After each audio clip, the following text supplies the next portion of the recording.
welcome back. We are going to proceed from where we left on this mini series called the Seventh Commandment. Now we are on episode 9. Let's look at some very interesting events in the book of Samuel involving King David and the sons. Before we start, today we're going to start with the 2 Samuel chapter 13 from verse 1 to 39. Before I don't know whether you can see this chart. Before we delve into the book of Samuel, in that particular chapter, the event revolves around King David. And remember, the series here we're talking about is a series concerning the seventh commandment, the do's and don'ts. Okay? So, it's quite a violation here of that particular commandment. Look at it. In the family of King David, we're going to do a focus on Absalom and Tamar. Okay? And some two other fellas. Alright? Amnon. Now, you would see Absalom falling under the lineage of Maacah, being his mother, according to this chart, and Tamar being listed as a daughter from other wives. Okay. Yet, then you will see Amnon appearing as a son to David's wife by the name of Ahithophel. Okay. So if you look at the list of David's wives, the number of women are many, and the family here is very, very extended. And remember, as we had mentioned earlier, when you look at the life of Jacob, the two wives, okay, and the brewing enmity, sibling rivalry between the sons of the said wives. So something like that will play out here. So let's see what happens here, and let's see what lessons you can pick as we proceed with this series called the Seventh Commandment. And just a reminder, I'm doing this series, which is very, very important because, as I always mentioned earlier, in the violation of the Seventh Commandment is quite a tool that is being used by the devil to send loads of souls to hell. So before I proceeded with the book of Genesis, I saw it best to, rather was led to address or tackle this matter, so I can show you different appearances of these events, so you can pick lessons from there and learn and avoid shame altogether, right? So let's see. Amnon's love for Tamar, 2 Samuel chapter 13, verse 1 to 39. And it came to pass after this that Absalom the son of David had a fair sister whose name was Tamar, and Amnon the son of David loved her. So it came to pass, this is after Solomon's part, after the drama with Bathsheba. And now the consequences are beginning to come up, to spruce up like a new seed in the life of King David. Yes, he repented, but there is a consequence. So it's something like that is coming to grow. It's growing now. And this is the event. So it says, and it came to pass after this that Absalom the son of David had a fair sister whose name was Tamar. So we are now talking about Absalom. The sister was called Tamar. Okay. I don't think there is records of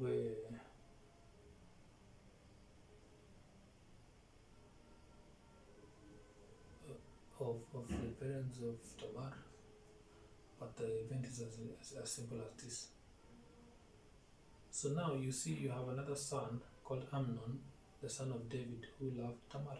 So and it came to pass after this that Absalom, the son of David, had a fair sister whose name was Tamar, and Amnon, the son of David, loved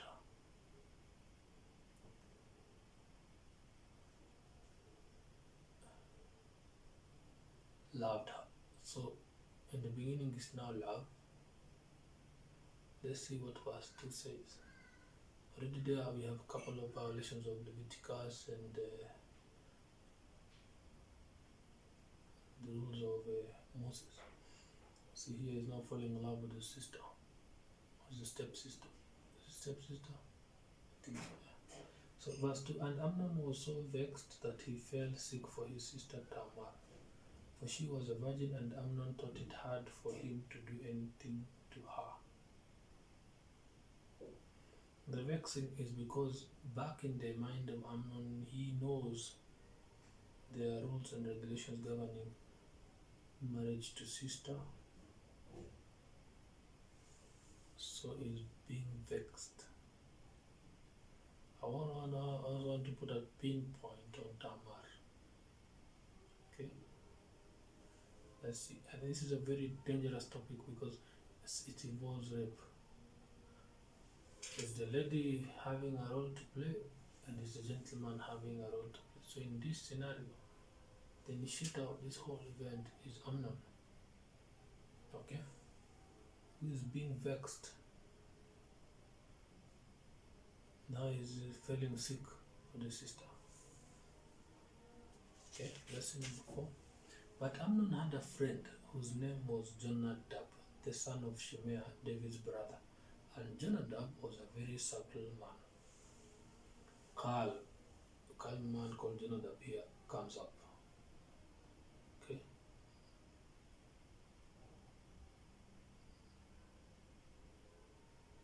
Should be a cousin of what Amnon and Absalom. Okay. And he said unto him, verse 4, why art thou being the king's son, lean from day to day? Okay.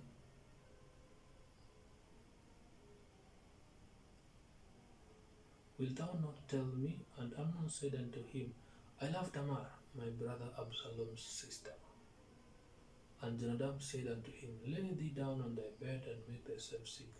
And when thy father cometh to see thee, say unto him, I pray thee, let my sister Tamar come and give me meat and dress the meat in my sight, that I may see it and eat it at her hand. See, there is a temptation here that is manifesting in the life of Amnon, the son of David. You see, the thing that David had done to Bathsheba, now repeating down the line to the sons. And now it's even worse because the son is eyeing the sister. Alright? Okay.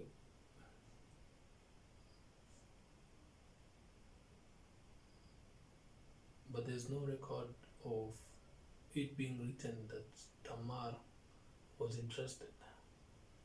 So Tamar becomes a character that is just moving around the household. Alright? And being obedient and all that. Okay? But then you have Amnon, who is quite should we say, idle enough to avoid all the other women in that land and focus on the sister, Tamar. So here he has mixed emotions that are really vexing him. Is he in love, or is he undergoing what we are calling lust? So this man now is lusting after the sister. Okay? Now lusting after the sister, because there is no reciprocal love from Tamar. So so that it could be written that both of them were in discussion of this matter. Okay, so there can never be put any blame towards Tamar in terms of any seducing or anything. So the case is quite different from the scenario we had of the father who saw Bathsheba taking a bath in an eyesight view of the king's eyesight. I mean, Bathsheba could have taken another place to take a bath. Alright. So here you have a household where Tamar is moving around. Then you have Amnon looking and lusting over the sister. Quite a spirit of demon, eh? So now the worst thing here is the kind of friends that Amnon has. And the worst thing is that is still a relative. So the man Jonadab does not give Amnon the best of advice. He gives him a wrong advice. Proceed. So the minute Jonadab comes up into face, he ignites the desires of Amnon towards Tamar. And then Jonadab becomes the agent that is now devising the plan to proceed with the sin of adultery, to proceed with the sin of adultery. Okay? To proceed with the sin of incest. Okay? And the worst thing is that even this Jonadab is related to Tamar. Okay? So it gives you a picture of how wickedness was really roaming, or how this spirit was really roaming in the halls of the house of King David, the sons. Alright? So let's see now what happens. So the sin is now morphing. So Jonadab now becomes part and parcel of the case. The thing now is multiplying. So Jonadab gives him the plan to move ahead with the operation, targeting Tamar. Okay? Up to this point, I still fault King David because it is his responsibility to make sure that his household is intact, spiritually and physically. Yes, he's intact physically, but the house is not intact in the spirit. Still a lot of loopholes that the children are still sinning to this level. Alright? And he should have known and he should have stepped in. Okay? But David and the extended family of David, right? So that's also a key point to note. So you want to learn how to protect your families in the spirit and in the physical. Okay? Because now this becomes not a case of swords or bloodbath, but a case of devising wicked plans that are violating the seventh commandment. Okay. Now let's see Amnon's deception. So verse 5, he said, let me repeat it. And Jonadab said unto him, lay thee down on thy bed, and make thyself sick, and when thy father cometh to see thee, say unto him, I pray thee, let my sister Tamar come and give me meat, and dress the meat in my side, and I may see it and eat it at her hand. Alright? Also you see some bit of lying there. So let's see verse 6, Amnon's deception. So Amnon laid down and made himself sick. So he lied. He wasn't sick. And when the king was come to see him, Amnon said unto the king, I pray thee, let Tamar my sister, he still insists to sister, come and make me a couple of cakes in my sight, that I may eat at her hand. Then David sent home to Tamar, saying, go now to thy brother Amnon's house and dress him meat. As you can see, David is even present at that house, at Jeba. He wasn't in the spirit enough to notice that something bad is going down, and this one is something that will lead to the fall of the house of David, Bathsheba, because it will claim a lot of lives. So here, just look at the verse 6. So Amnon lay down and made himself sick, And when the king was come to see him, Amnon said unto the king, I pray thee, let Tamar my sister come and make me a couple of cakes in my sight, that I may eat at her hand. So David went there physically and looked at the son, but failed to recognize the evil devices, the plans that they had with the cousin. Okay? So at this point, David would have stopped everything that is coming. Unfortunately, he had so much in his mind. I want to praise him. Okay? With the drama from Bathsheba, with the death of the other son, with this one. But he knew. Also, he doesn't know what will come that will make him fall. Because there was a consequence that was being come here. Right? That was coming to pass. As by the prophet Nathan, right? Okay. So then David sent home to Tamar, saying, Go now to thy brother Amnon's house and dress him to meat. Now you see, the father sent the daughter. Tamar had no other choice, because the king had sent word. Maybe Tamar had seen advances from Amnon, and Tamar had rejected some of them. But now you see there's an instruction from the king, the father. Okay? Tamar clearly didn't have a position to say no. He could have petitioned the case to the king if she had noticed it, but there were no much grounds, if you may. Okay, so Tamar doesn't have any option here. She follows through. So Tamar went to her brother Amnon's house, and he was laid down, and she took flour and kneaded it and made cakes on his side, and did bake the cakes out of love, genuine brotherly love, sisterly love. Okay, following instructions. Okay, but little did she know that this was her trap. My prayer to all of you is that God leads all of your decisions, from the perspective of the parent to the perspective of the children, so that the child does not enter a trap courtesy of the parent. Okay? Well, that's what happened here, right? Verse 9. And she took a pan and poured them out before him, but he refused to eat after all that work. And they went out, every man from him. And Amnon said, Have out all men from me. And they went out, every man from him. So he chased away all the people in that room. And Amnon said unto Tamar, Bring the meat into the chamber, that I may eat of thine hand.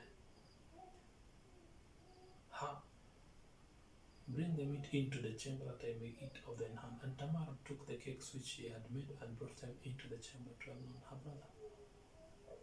So she continues now inside that particular chamber where the brother Amnon is lying. Now the story begins here. Verse 11. And when she had brought them unto him to eat, he took hold of her and said unto her, Come lie with me, my sister. And she answered him, Nay, my brother, do not force me, for no such thing ought to be done in Israel. Do not thou this folly. Okay? So you see, look at the response of Tamar. And she answered him, Nay, my brother, do not force me, for no such thing ought to be done in Israel. Do not thou this folly. So Tamar is quite aware of the scenario and is quite aware of the rules. Okay? And is not interested in this particular. So the key player is Amnon, who is in the spirit of lust, and that is what is driving him. The same thing that had driven the father earlier, when the operation Bathsheba was taking place. Okay. So, verse 13, and I, whither shall I cause my shame to go? And as for thee, thou shalt be as one of the fools in Israel.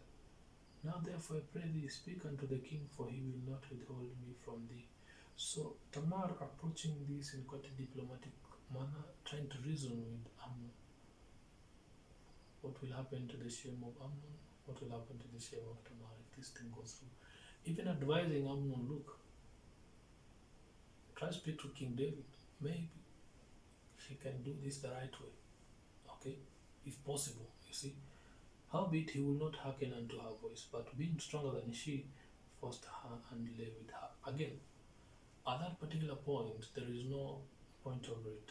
It's a point of no return because the spirit is overwhelming. The thing, as I explained, is magnetic. It's a dangerous zone. There's no reasoning there. Okay? It's a point where only God can help you. And that is why I'm reading this to you very loudly. So you can see this as an example and try and pick a lesson out of it. Okay? So that is why the case of rape happened here. And that is how Amnon raped Tamar. It's very unfortunate. Then Amnon hated her exceedingly, so that the hatred wherewith he hated her was greater than the love wherewith he had loved her. And Amnon said unto her, Arise, be gone. Again, verse 15 of 2 Samuel chapter 13 proves that Amnon was not in love with Tamar. The thing that was in Amnon was the spirit of lust. And once it has satisfied itself, it was no longer interested in Tamar. You know, it becomes an ugly. So he hates this because it's an aftermath. It's the same hate. It's a hatred. Post-masturbation hatred. It's the same thing because it's not driven by love. It's driven out of lust. Alright? It's a demonic thing. So the thing now has passed to Tamar. So now violated Tamar and violated Amnon altogether. And once the devil has achieved that, then it's pure hatred. You see, love turns to hate like that. Okay? So he even does this wicked thing of saying, Arise, be gone, wake up and go. So now, this act now breaks the heart of Tamar completely, because Tamar was no longer in love with this man. This man has already violated the life of Tamar, and now is chasing her away. Okay? And she said unto him, verse 16, There is no cause. This evil in sending me away is greater than the other that thou dost unto me. But he will not hearken unto her, because it will render her ashamed all the rest of her life, and no one will touch her, according to the rules in Deuteronomy, that kind of thing. Look at chapter 22 there. Alright. It would be better for him to marry and pay a fine. Okay. As per those rules. But you see, now the problem is there are still rules which forbid him from marrying the sister. So it's a complicated scenario.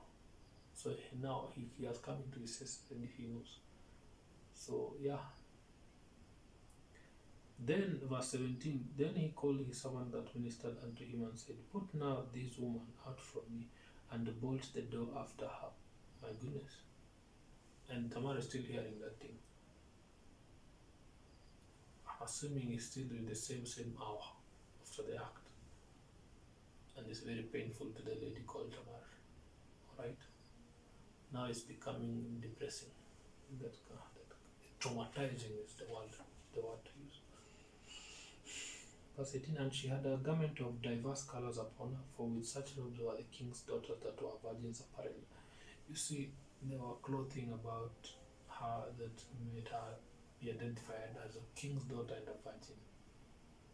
So then his servant brought her out and bolted the door after her, and Tamar put ashes on her head and rent her garment of diverse colors that was on her, and laid her hand on her head, and went on crying because she has been violated.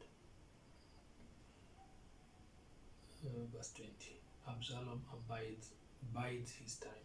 So now, The case reaches Absalom. Quite a character, this one.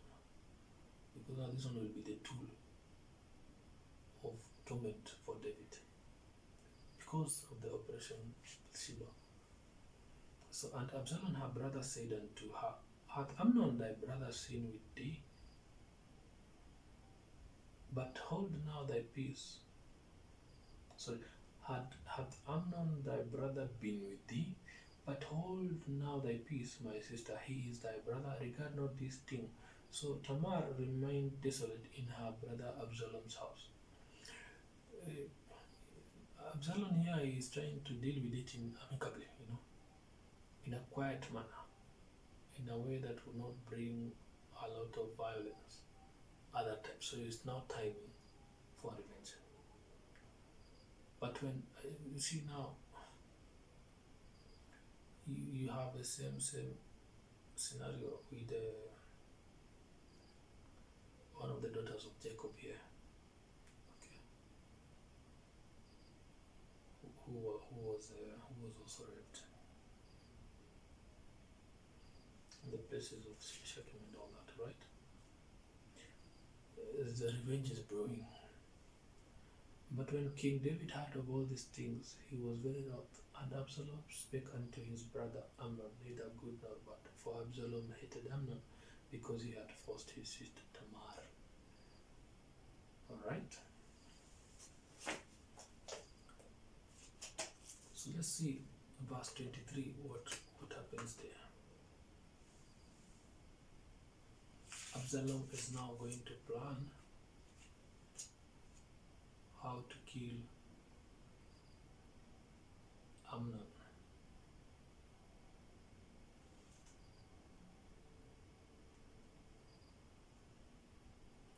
Yeah, that was in Genesis chapter 34, where Dinah was being defiled. And then Samson and Levi did the thing. Alright. So let's see. Verse 23, we are continuing with 2 Samuel chapter 13, verse 20. And it came to pass after 2 full years. This guy is planning in 2 years. Everyone has forgotten. But Tamar is still in pain. But in the household of Absalom. Right? After 2 full years that Absalom had sheep shearers in Baal-Hazor, which is beside Ephraim, and Absalom invited all the king's sons. And Absalom came to the king and said, Behold now, thy servant has sheep shearers. Let the king, I beseech thee, and his servants go with thy servant. There's a prayer we usually pray at the church where we say, God, let God deal with you early for the mistakes you've done. Because the longer they take, they brew to become bigger. This case, if it had reached David earlier, it could have been solved amicably. Okay? Legally. But the longer it stayed, so Amnon kept quiet, never told the father. Tamar kept quiet, only told Absalom. Absalom never told the father. So it was brewing. And Absalom came to the king and said, Behold now, thy servant hath sheep shearers. Let the king, I beseech thee, and his servants go with thy servant. So now the death of Amnon is brewing, but the father doesn't still know. The mighty King David still does not know. The mighty King David still does not know. So ask yourself why. Okay? And the king said to Absalom, Nay, my son, let us not all now go, lest we be charged. Let me read now verse 24 again. And Absalom came to the king and said, Behold now, thy servant hath sheep shearers. Let the king, I beseech thee, and his servants go with thy servant. And the king said to Absalom, Nay, my son, let us not all now go, lest we be chargeable unto thee. And he pressed him, howbeit he would not go, but blessed him. Then said Absalom, If not, I pray thee, let my brother Amnon go with us. And the king said unto him, Why should he go with thee? The king is still sensing the tension between, because Absalom is still not talking to Amnon. But Absalom pressed him that he let Amnon and all the king's sons go with him. Now Absalom had commanded his servants, saying, Mark ye now, when Amnon's heart is merry with wine, and when I say unto you, smite Amnon, then kill him. Fear not, have not I commanded you? Because be courageous and be valiant. The thing that kills a lot of men kills Amnon. Alcohol. So he loses control and he loses guard of himself and his spirit, if he had some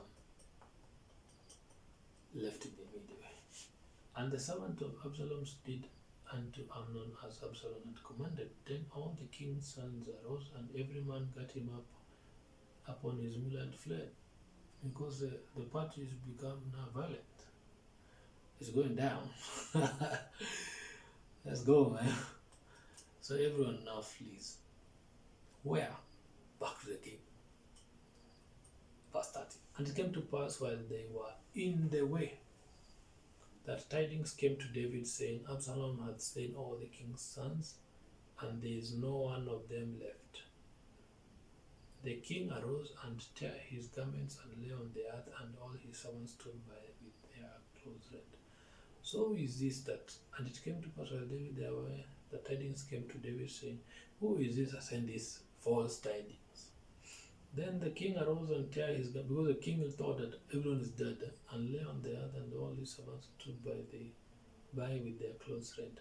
And Jonadab, the same guy, the son of Shimea, David's brother, answered and said, Let not my lord suppose that they have slain all the young men, the king's son. For Amnon only is dead, for by the appointment of Absalom, this had been determined from the day that he forced his sister Tamar. So now Jonadab spills the beans. Verse 33. Now therefore let not my lord the king take the thing to his heart, to think that all the king's sons are dead, for Amnon only is dead. But Absalom fled, and the young man that kept the watch lifted up his eyes and looked, and behold, there came much people by the way of the hillside behind him. And Jonadab said unto the king, Behold, the king's son come, as thy servant said, so it is. And it came to pass, as soon as he had made an end of speaking, that behold, the king's sons came and lifted up their voice and wept, and the king also and all his servants wept very sore. Now the king is crying. Had he done something on 2 Samuel chapter 13 verse 6, then he would not be crying. Absalom escapes to Geshur. This would be his grandfather. But Absalom fled and went to Talmai, the son of Ammihud, king of Geshur, and David mourned for his son every day. So Absalom fled and went to Geshur and was there 3 years. And the soul of King David longed to go further to Absalom, for he was comforted concerning Amnon, seeing he was dead. So Amnon died, he cried, got over it, and saw the pain that Absalom had gone through that led him to killing Amnon. And now King David is balancing both acts, and now he's missing Absalom. Alright? After all, Absalom is his son. And now he's looking at all his sons, and he's seeing all the games being played, and he's looking at the pressure of Bathsheba, and he's saying, man, the thing has come. So the tool called Absalom becomes very active. Let's see the next event that I'm picking up for this mini-series.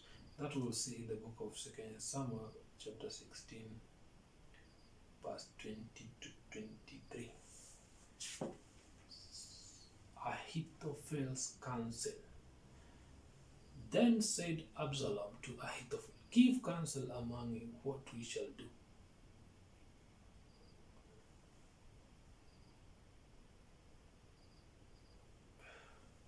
And Ahithophel said unto Absalom, Go in unto thy father's concubines, which he had left to him to keep the house, and all Israel shall hear that thou art abode of thy father. Then shall the hands of all that are with thee be strong. So they spread Absalom's tent upon the top of the house, and Absalom went in unto his father's concubines in the sight of all Israel. So here is an example of an event that is coming up because of the Operation Bathsheba. Absalom wants to overthrow King David. Here he's looking for something that he will do so that he can gain fame and political approval by the people of Israel. So a council called Ahithophel decides to advise this man. The best thing you can do is to take the wives of your father and lie with them in the public. And then the people will side with you and they will hate David altogether. Actually, he will have been seen as a person who has taken the throne, technically. But this is the wrong counsel, I see. The man here called Ahithophel, assumably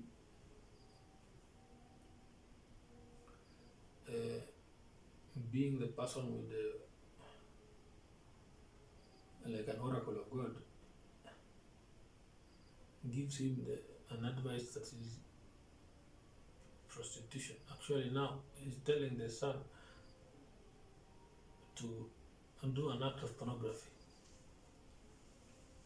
vividly in front of everyone. So listen to the 3 verses or 4. Then said Absalom to Ahithophel, give counsel among you what we shall do. And Ahithophel said unto Absalom, go in unto thy father's concubines, which ye have left to keep the house. And all Israel shall hear that thou art abode of thy father. Then shall the hands of all that are with thee be strong. So they spread Absalom a tent upon the top of the house.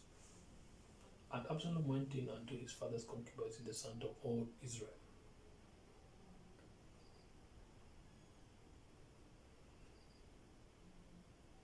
This is what was spoken by Prophet Nathan in chapter 12, presumably verse 11. We covered that. Right? And the counsel of Ahithophel which he counseled in those days was as if a man had inquired at the oracle of God. So was all the counsel of Ahithophel, both with David and with Absalom. So Absalom totally believed and followed the advice of Ahithophel. Again, here is a man who does not understand the law, doesn't understand the word of God. He's just doing things and following the advice without even confirming whether it's something that is written. Okay? General lesson here, pornography is not good. It's terrible and it is weird, because now here the violation is just so much, because he has slept with the wives of the father. Okay? It's repeating what happened in the life of Jacob and one of the sons. Okay? It's just crazy altogether. It's just crazy. Okay?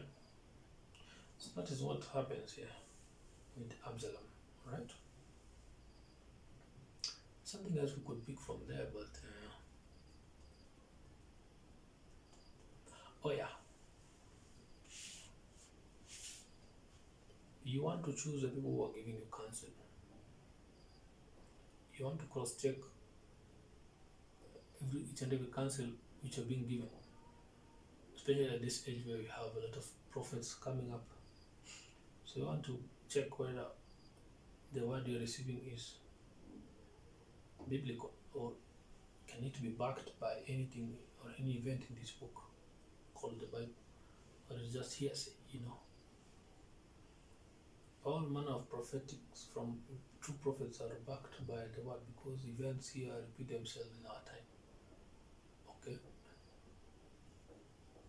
For instance, the event between 2 Samuel chapter 20 to verse 23 is the event that is being prophesied by a prophet called Nathan. Alright? So that's the thing. That's the thing there. So let's see what happens in the 1 Kings chapter First Kings chapter 1,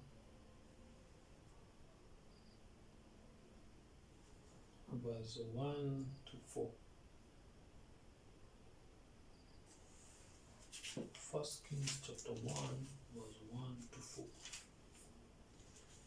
This series is quite lengthy, but it's packed with a lot of knowledge and a lot of events to help you evade that trap. Yeah. First Kings chapter 1, verse 1 to 4. What is happening there? I'm going to give you a nice example here. First Kings chapter 1, verse 1 to 4. Now King David was old and stricken in years, and they covered him with clothes, but he got no heat. Them adults will understand what it means. Wherefore his servants said unto him, Let there be sought for my lord the king a young virgin, and let her stand before the king, and let her cherish him, and let her lie in the bosom, that my lord the king may get heat.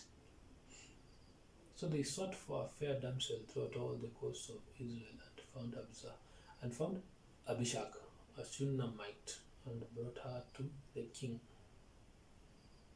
Shunammite.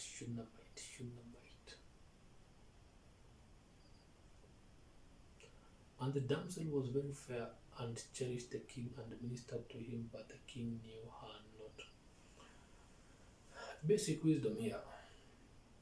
Those who are old, the older you get, the less heat you have. There's quite some physics here.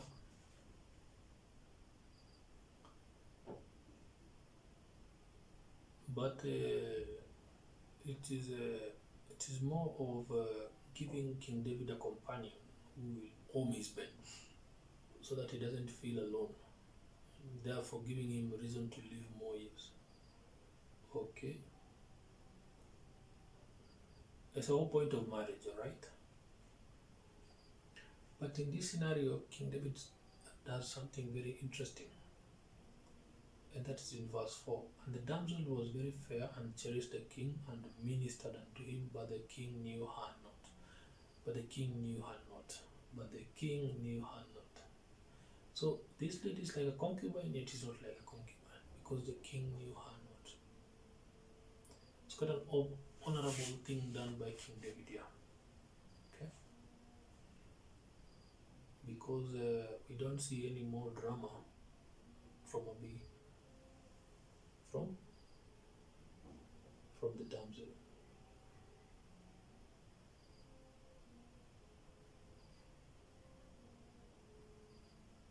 The Shunammite, okay? Abishag. There is no, but we'll see after the death of David, it will rise up. Okay? But this is a good example of, now I want to check maybe the wives of David were all old, because King David were very old. But he decided to marry again. That is the thing. But the fact that the king knew her not, and this is written like that, it makes me happy, because it lessens the drama for this man, even at his deathbed. But let's see what happens in Kings chapter 2, 1 Kings chapter 2, verse 12 to 25. 1 Kings chapter 2, verse 12 to 25. Chapter 2, verse 12 to 25. Something happens there. Verse 12 to 25. So, Solomon's kingdom established. Then sat Solomon upon the throne of David his father, and his kingdom was established greatly. And Adonijah the son of Haggith came to Bathsheba, the mother of Solomon. Adonijah. I want to check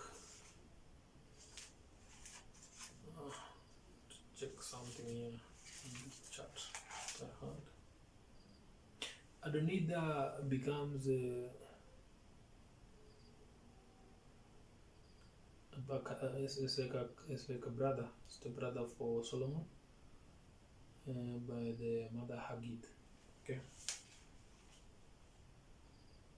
So Haggith and Bathsheba were sister wives. coax. See drama for this man. And verse 13, as we continue, and Adonijah the son of Haggith came to Bathsheba, the mother of Solomon, and she said, "Comest thou peaceably?" And he said, "Peaceably." Very wise woman here, Bathsheba, wanted to know whether is it going down or is it not. He said, "Moreover, I have somewhat to say unto this." And she said, "Say on." And he said, "Thou knowest that the kingdom was mine, and that all Israel set their faces on me, that I should reign. Only the kingdom is turned about and is become my brother's, for it was his from the Lord." It's a very important part here, for it was his from the Lord. It is God who determines who leads a people.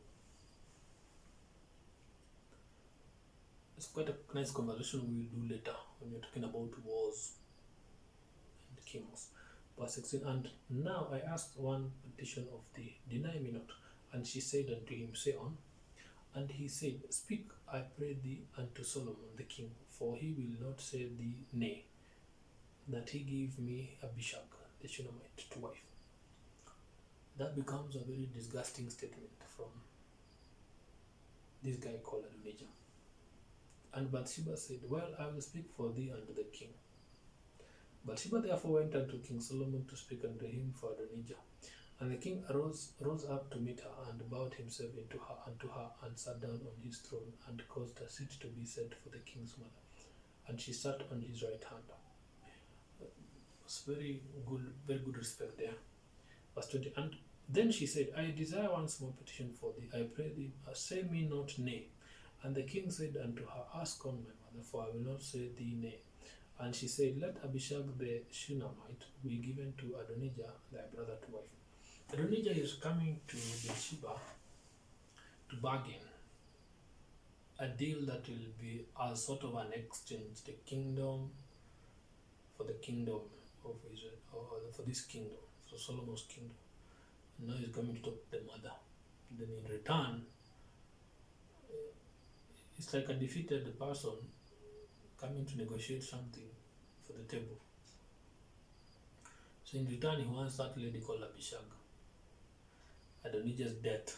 Verse 22, and King Solomon answered and said unto his mother, And why dost thou ask Abishag the Shunammite for Adonijah? Ask for him the kingdom also. For he is mine elder brother, even for him and for Abiathar the priest, and for Joab the son of Zeruiah. Then that is, the verse 22 is pretty much self-explanatory. It's just King Solomon venting.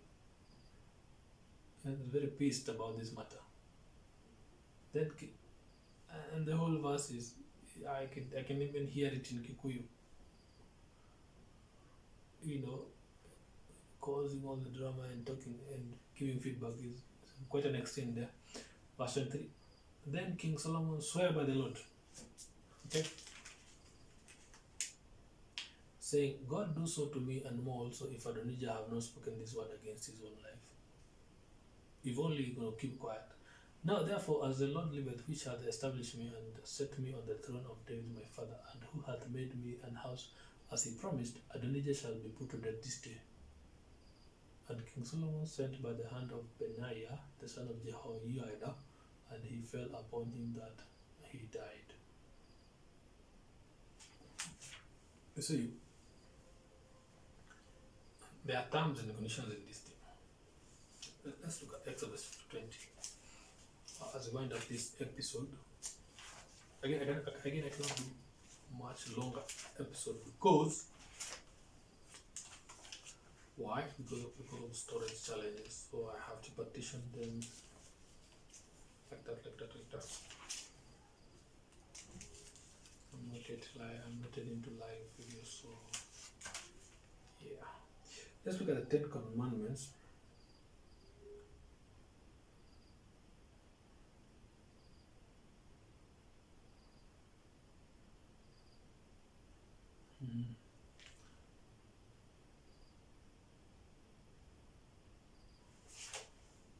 Is it? No. Okay. Well, basically what I want to mention is The act of you sleeping with your,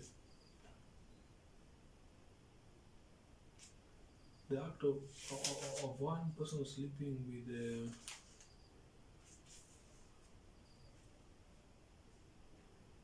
the wives of your father, that thing is banned.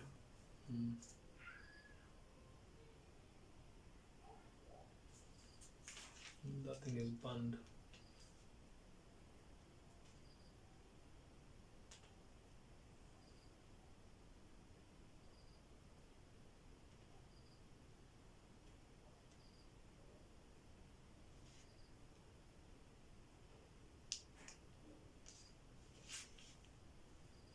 The thing is totally banned.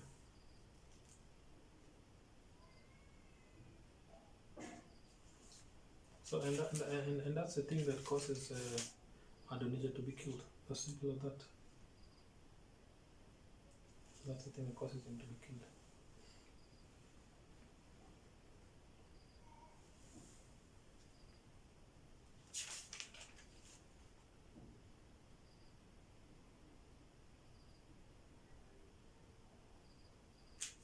And as such, he deals with someone who had previously plotted a coup against him. Alright. So the next one we would take would be 1 Kings chapter 11, verse 1 to 3. Then we probably end there. 1 Kings chapter 11. I'm almost finishing this mini series, so yeah. 1 Kings chapter 11, verse 1 to 3. 1 Kings chapter 11, verse 1 to 3. 1 Kings chapter 11, verse 1 to 3. Solomon's foreign wives. But King Solomon loved many strange women, together with the daughter of Pharaoh, women of the Moabites, Ammonites, Edomites, Zidonians, and Hittites, of the nations concerning which the Lord said unto the children of Israel, Ye shall not go in into them, neither shall they come in unto you, for surely they will turn away your heart after their gods.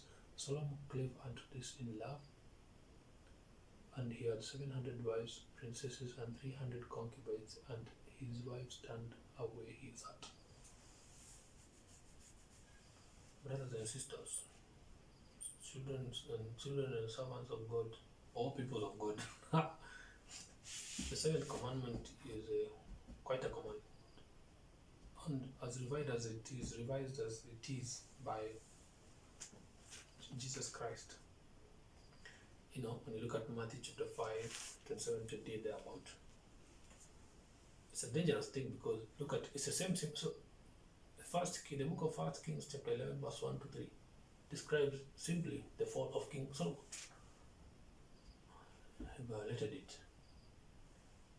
And what this does,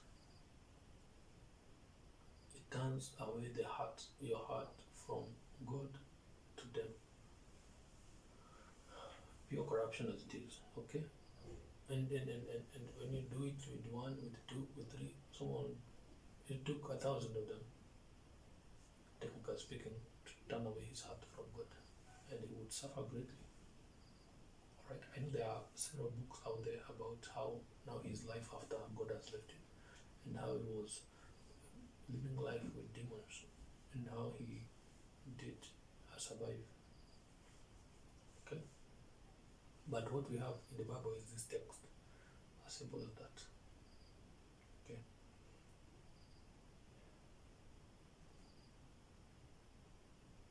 So let's end there for now. Then we'll pick it up from episode number 10.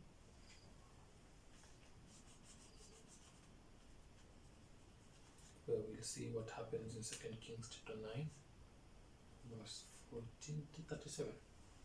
Thank you all very much, and to all the subscribers, welcome. All the listeners who are listening in an audio, we're very, very much grateful. I hope you bought your Bibles and your marker pens and you're opening the book. Don't let the book get dust on the shelf. Keep at it daily. Learn a thing or two about God. And that is why we're doing this, so that you can buy your Bible and learn. anything what about God is for free. Whatever Bible is not for free, you have to buy it. But the Holy Spirit is there for everyone who believes in Jesus Christ. Okay. So see you on the next episode, which is episode number 10.